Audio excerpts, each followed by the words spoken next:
Okay, now to a ballot initiative in Ohio that could have a huge impact on the cannabis industry right here in Michigan. A number of shops near the border depend on customers coming from across state lines. Right now, Ohio voters are deciding whether to legalize recreational marijuana. 7 Action News reporter Darren Cunningham is at the border where he visited a dispensary and explains how soon Michigan could see the impact if the initiative becomes law. I am standing on the border of Ohio and Michigan. On the south side, recreational marijuana is not legal, and some dispensaries here in Michigan say it's a bit hazy how business will be impacted if Ohioans vote to legalize marijuana tonight. Just north of the Michigan-Ohio border, you'll find an abundance of recreational marijuana billboards and businesses in Monroe. But before you get there, there's Green Lab provisions in Luna Pier. We have a ton of Ohio customers that typically come in. In fact, their website highlights the dispensary's proximity to Toledo.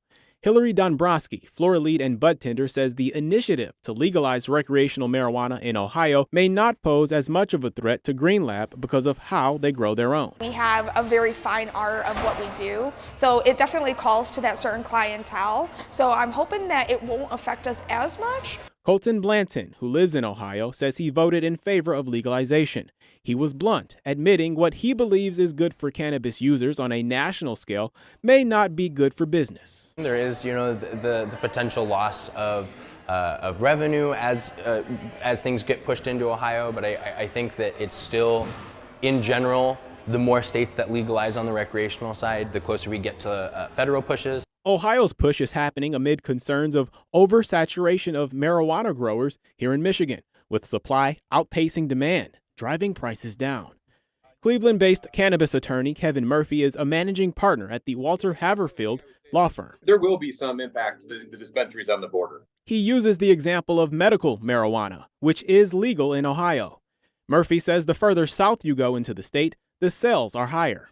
He expects dispensaries to bloom from the current 100, which are medicinal, to 400 if the initiative passes. They're both going to be, I think, pretty robust markets for a long time.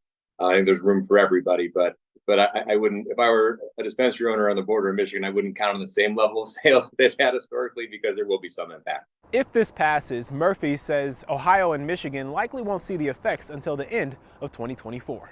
On the Michigan-Ohio border, Darren Cunningham, 7 Action News.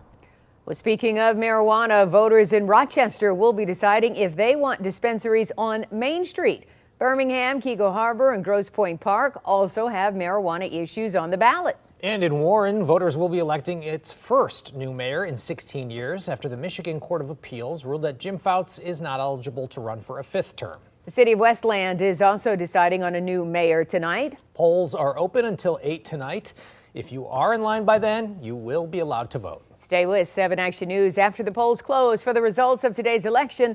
We'll have updates on air and online at WXYZ.com.